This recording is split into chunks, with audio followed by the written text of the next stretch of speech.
اور اپنے رشتہ داروں اور اپنے دوسرے مسلمان بھائیوں اور بہنوں سے متعلق اگر فکر کرنی ہے تو اس کا طریقہ یہ ہے کہ ہمیں زبردست ان کی ذہن سازی کرنی ہوگی تاکہ ہمارے بچے اور بچیاں جہاں پر بھی جائیں کوئی دجال کذاب بے ایمان اور کوئی لٹیرا ایمان کا چور ڈاکو اور لٹیرا ان کے ایمان کا سودا نہ کر سکے، ان کے ایمان پر حملہ نہ کر سکے اگر ان کا ایمان عزیز ہے۔ اللہ اکبر، دیکھیں نا ہمارے بچے گھر میں ہوتے ہیں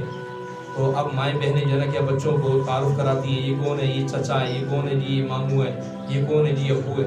اب گھر میں ابو جو ہے نا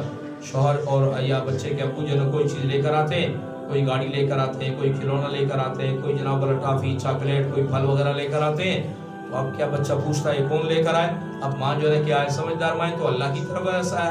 توجہ دلاتی ہیں، بعض ہماری جو ہے نا کیا ہے مائیں جو ہے نا یہ ابو لے کر آئے، ابو لے کر آئے۔ اب بچے کو ذہن سازی ہو رہی ہے، ابو کا تعارف ہو رہا ہے، حتیٰ کہ ایک وقت آتا ہے کہ جناب ابھی بچہ چھوٹا سا ہی ہوتا ہے لڈو سا، اور جو ہی ابو گھر میں داخل ہوتے ہیں بس جناب والا کیا بچہ جو ہے اچھلنے لگ جاتا ہے، اٹھتا ہے، اٹھنے لگتا ہے، اٹھ نہیں سکتا، گرنے لگتا ہے، پھر فوراً نعرے لگانا شروع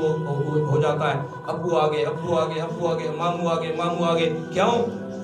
یہ بچے کو ان کا تعارف۔ اب یہی بچہ جس کو تعارف ہے ابو کا،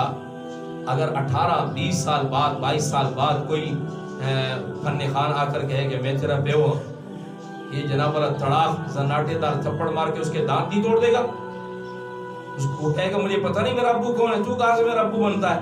تو میرا بیو کوئی نہیں، میں جانتا ہوں میرا ابو کون ہے، میرا بیو کون ہے، بکواس کرتا ہے، مجھے گالی دیتا ہے۔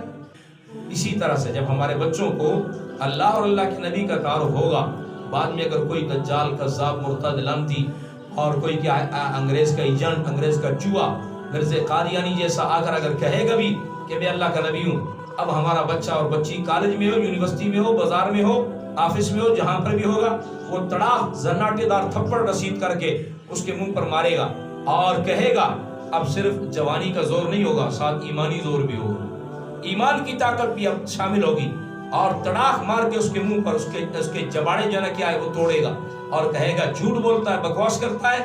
مجھے تو ماں کی گود میں یہ سبق ملا ہے اور ماں نے مجھے کیا گھٹی دی ہے کہ ہمارے نبی حضرت محمد صلی اللہ علیہ وسلم اللہ کے آخری نبی ہے، ان کے بعد کسی قسم کا کوئی نبی نہیں، جیسے اللہ ایک اکیلا ہے، اللہ کے بعد دوسرا اللہ کوئی نہیں، اللہ کے بعد جو دوسرا اللہ مانے وہ کافر ہے، بے ایمان ہے، اسی طرح میرے سونے نبی محمد پاک کے بعد کسی قسم کا نبی کوئی نہیں، جو حضور علیہ السلام کے بعد کسی کو نبی مانے، چھوٹے درجے کا ہو، بڑے درجے کا ہو، برابر درجے کا ہو، کسی درجے کا نبی ہو، کوئی حضور صلی اللہ علیہ وسلم کے بعد کسی قسم کا نبی نہیں، کیونکہ آقا علیہ السلام نے فرما دیا انا خاتم النبیین لا نبی بعدی، کہ میں آخری نبی ہوں، میں محمد پاک کے بعد کسی قسم کا کوئی نبی نہیں۔